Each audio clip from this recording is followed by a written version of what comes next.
All right, question of the day. Does God send innocent little babies to burn in hell? Well, the short answer is no. No, he doesn't.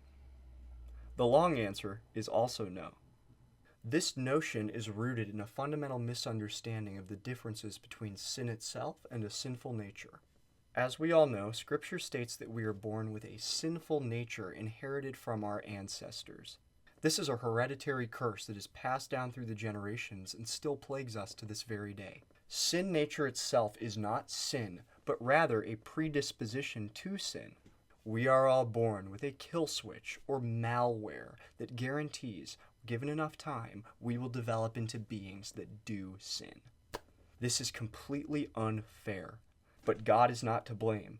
These are the downstream consequences of a choice made by our ancestors and the representatives of our species. Any of you familiar with biology or genes will know that certain traits are passed down. Unfortunately, our sinful nature is passed down. It is one of these traits. It is like a disease baked into the very fundamental core of all men that causes us to rebel against our Creator. And our Creator is not this vague, ambiguous, bearded man in the sky. Our Creator is, as Thomas Aquinas states, not the highest of all beings, but rather being itself. To rebel against God is to rebel against being itself. This guarantees destruction.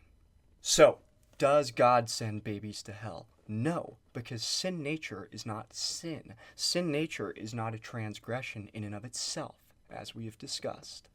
Infants have not developed adequately to even be able to rebel against God.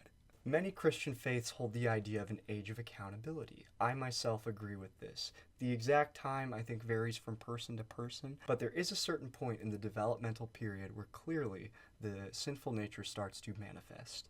So does God send little babies to hell? No. No, he doesn't, because having a sinful nature is not the same thing as being a guilty sinner. Thank you guys so much for watching. Hope you tune in next time. Pure signing out.